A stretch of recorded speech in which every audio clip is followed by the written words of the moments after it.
Hi అండి. సింపుల్గా egg curry ఎలా చేసుకోవాలో చూపిస్తాను రండి. 2 స్పూన్ ఆయిల్ పోసుకొని పచ్చిమిర్చి వేసుకోవాలండి. పచ్చిమిర్చి బాగా వేగాలి. బాగా వేగినాక వేసుకోవాలండి పచ్చిమిర్చి. ఇప్పుడు ఉల్లిపాయ ముక్కలు వేసుకుందామండి.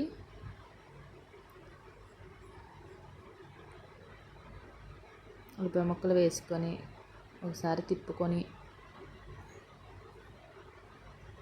కొద్దిగా ఉప్పు పసుపు వేసుకుందామండి. వేసుకొని ఉల్లిపాయ ముక్కలు బాగా మగ్గనివ్వాలండి. మూత పెట్టేసి మగ్గనిచ్చుకుందాం. ఇప్పుడు చూసారు కదండి, ఉల్లిపాయ ముక్కలు బాగా మగ్గిపోయినాయి. ఉప్పు త్వరగా వేసుకుంటే బాగా మగ్గుతాయండి ఉల్లిపాయ ముక్కలు బాగాను. ఇప్పుడు టమాటా వేసుకుందామండి.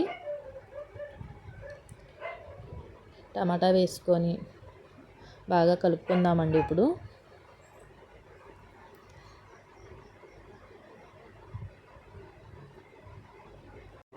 టమాటా ముక్కలు కలిపాక అల్లం వెల్లుల్లి పేస్ట్ కూడా వేసుకుందామండి.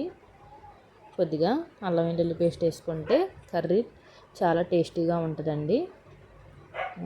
అల్లం వెల్లుల్లి పేస్ట్ వేసాను. కొద్దిగా కలుపుకోండి.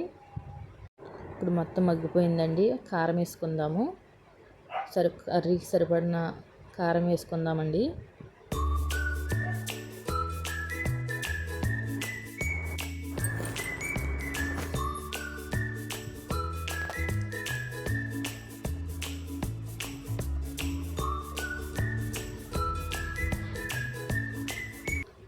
ఎగ్స్ కూడా వేసేసుకుందామండి. ఇప్పుడు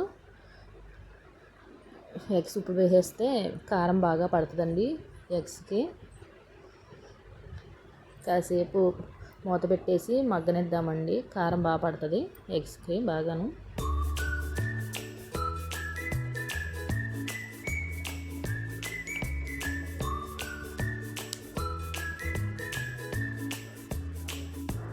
బాగా మగ్గిపోయిందండి.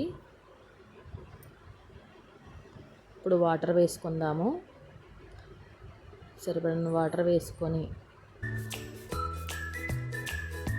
కాసేపు మగ్గనిద్దామండి. ప్లేట్ మూత వేసి కాసేపు మగ్గనిద్దామండి. వాటర్ అంతా పోయే వరకు.